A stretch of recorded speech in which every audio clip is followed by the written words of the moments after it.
पहले बच्चे को ना बुखार होना शुरू हो गया।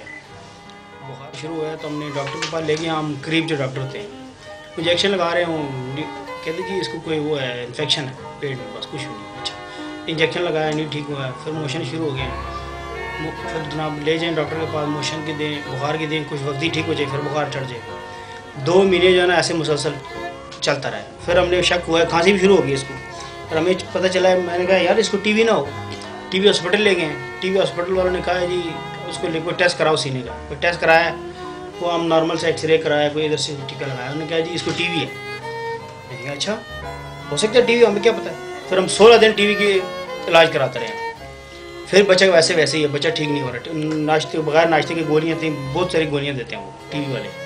हमारा बच्चा और ख़राब होता जा रहा था, बिल्कुल पीला जर्द हो रहा है, खा पी नहीं रहा, उल्टियाँ छुट्टियाँ।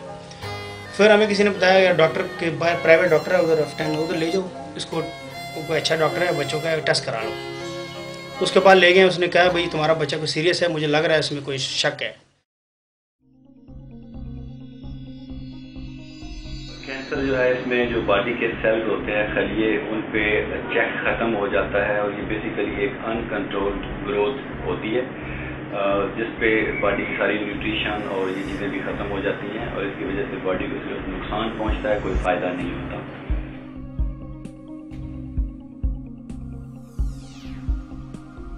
कैंसर को हम 2 हिस्सों में डिवाइड करते हैं। नॉन सॉलिड कैंसर जो कि ब्लड कैंसर होता है, इसकी ट्रीटमेंट कीमोथेरेपी होती है। कीमोथेरेपी जो है वो कैंसर के टीके और गोलियां होती हैं। सॉलिड कैंसर होते हैं ये दूसरी बीमारियों की तरह, जैसे फेफड़े हैं, दिमाग है, मुंह चेहरा है, हड्डी है, ब्रेस्ट है, इनके जो ट्यूमर होते हैं वो सॉलिड कैंसर कहलाते हैं। कीमोथेरेपी इन कैंसर को क्योर नहीं कर सकती। इनकी जो बेसिक ट्रीटमेंट क्योर कर सकती है या कम्प्लीटली इलाज कर सकते हैं वो सर्जरी से होता है और रेडियोथेरेपी से होता है। उसके साथ कीमोथेरेपी मिला के देते हैं जिससे ज़्यादा फ़ायदा होता है। कीमोथेरेपी ये चंद केमिकल्स हैं जो कि लैब्स में प्रोसेस किए जाते हैं। जो कॉन्सेप्ट है कीमोथेरेपी का कैंसर्स के अंदर कि कैंसर सेल्स ये रैपिडली डिवाइडिंग सेल्स हैं, ये रैपिडली ग्रो कर रहे होते हैं और इनमें पोटेंशियल होता है बॉडी के अंदर फैलने का, ठीक है जी। और ये ऑब्वियसली डिफरेंट ऑर्गन्स को सीड करते हैं और फिर आहिस्ता आहिस्ता उन ऑर्गन्स के फंक्शन से इंटरफेयर करते हैं, और अल्टीमेटली अगर इनको रोका ना जाए तो पेशेंट की सेल डेथ करते हैं। तो जो कीमोथेरेपी हैं ये केमिकल्स हैं जो बॉडी के अंदर रैपिडली डिवाइडिंग सेल्स को अटैक करते हैं एट डिफरेंट लेवल्स, ठीक है ना। सेल्स रिप्रोड्यूस करते हैं, सेल्स डिवाइड करते हैं, तो उनके डिफरेंट लेवल्स होते हैं डिवीजन के। तो डिफरेंट कीमोथेरेपीज डिफरेंट लेवल्स के ऊपर डिफरेंट मैकेनिज्म एक्शंस पे इस डिवीजन को इंटरफेयर करती है। तो ये इसका अच्छा पार्ट है कि cancer cells they are all rapidly dividing, तो उन रैपिडली डिवाइडिंग सेल्स को हिट करती है कीमोथेरेपी ताकि उनकी डिवीजन रुक जाए, उनकी सेल डेथ हो जाए। इसके लिए जो साइंटिफिक टर्म हम यूज़ करते हैं वो एपोप्टोसिस कहलाती है।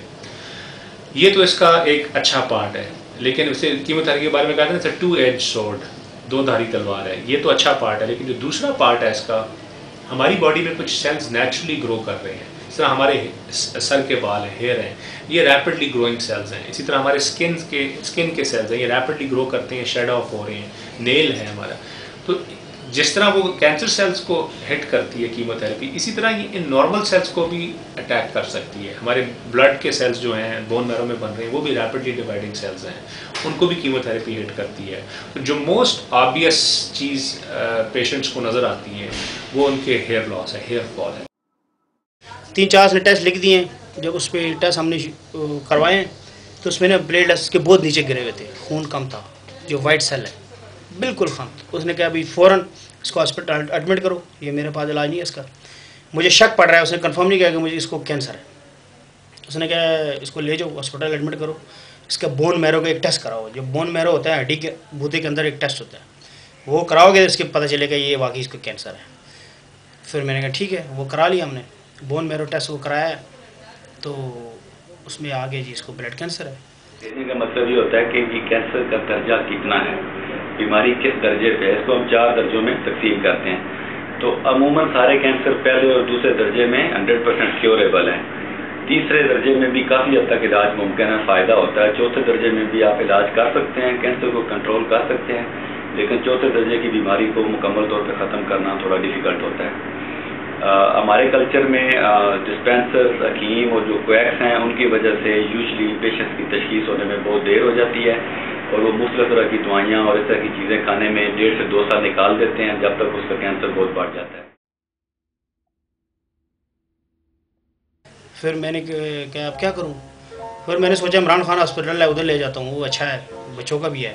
सीधा उधर ले गए, इधर नहीं लेके, उधर ले गए। उन्होंने 2 दिन लगे हैं, चेंज ही बंद थी, बड़ी मुश्किल से कवर हो गए हैं, रास्ते में खड़े 2-3 घंटे खड़े हो गए हैं और बच्चे की बुरी हालत थी, कोई दवाई नहीं दे सकते। मैं पता ही नहीं था उसको दे क्या कि 2 महीने से ये बीमार था।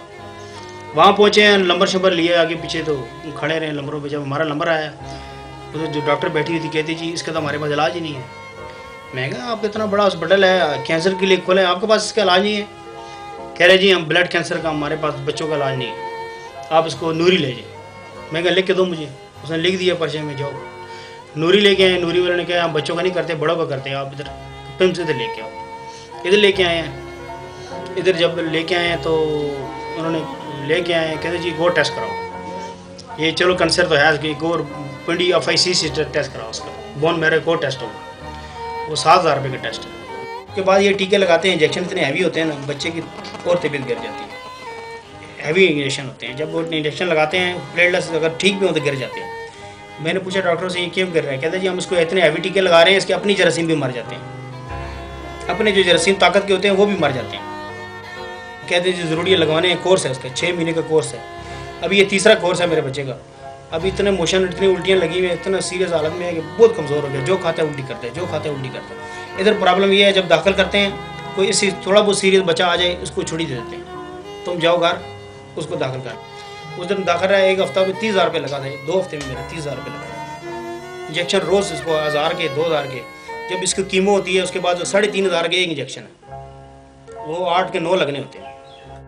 मजबूरी होती है, यहाँ से नहीं मिलता तो हम वहाँ से लगवाते हैं।